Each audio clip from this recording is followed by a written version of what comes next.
Root K raise to 16ൻ്റെ വില എന്ത്? നമുക്ക് തന്നിട്ടുണ്ട് റൂട്ട് കെ റൈസ് ടു 16ൻ്റെ വില കണ്ടുപിടിക്കേണ്ടത്. ഇങ്ങനെ പവറുള്ള ഒരു സംഖ്യ റൂട്ടിനകത്ത് വരികയാണെങ്കിൽ അതിൻ്റെ ഉത്തരം എപ്പോഴും തന്നിരിക്കുന്ന സംഖ്യ ഏതാണോ അതെടുത്ത് എഴുതുക. അതിൻ്റെ പവറായിട്ട് ചോദ്യത്തിൽ തന്നിരിക്കുന്ന പവറിൻ്റെ പകുതി എടുത്ത് എഴുതുക. കെ റൈസ് ടു 8 ആയിരിക്കും നമ്മുടെ ഉത്തരം. 16ൻ്റെ പകുതി 8. ഓക്കെ അല്ലേ? അപ്പോൾ ഇനി ഇതെങ്ങനെ 8 വന്നു എന്ന് ചോദിക്കുന്നവരോട് നമ്മളിപ്പോൾ ഒരു സംഖ്യയ്ക്ക് റൂട്ട് എഴുതുന്നതും ആ സംഖ്യയുടെ പവറിൽ 1/2 എഴുതുന്നതും തുല്യമാണ്.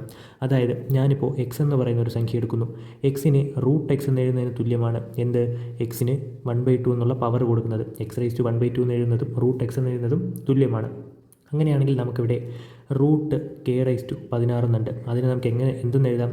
K raise to 16 the whole raise to 1/2 എന്ന് എഴുതാം. അങ്ങനെയാണെങ്കിൽ നമ്മളിവിടെ ഒരു കൃത്യങ്ക നിയമം പഠിക്കുന്നു. എന്താ?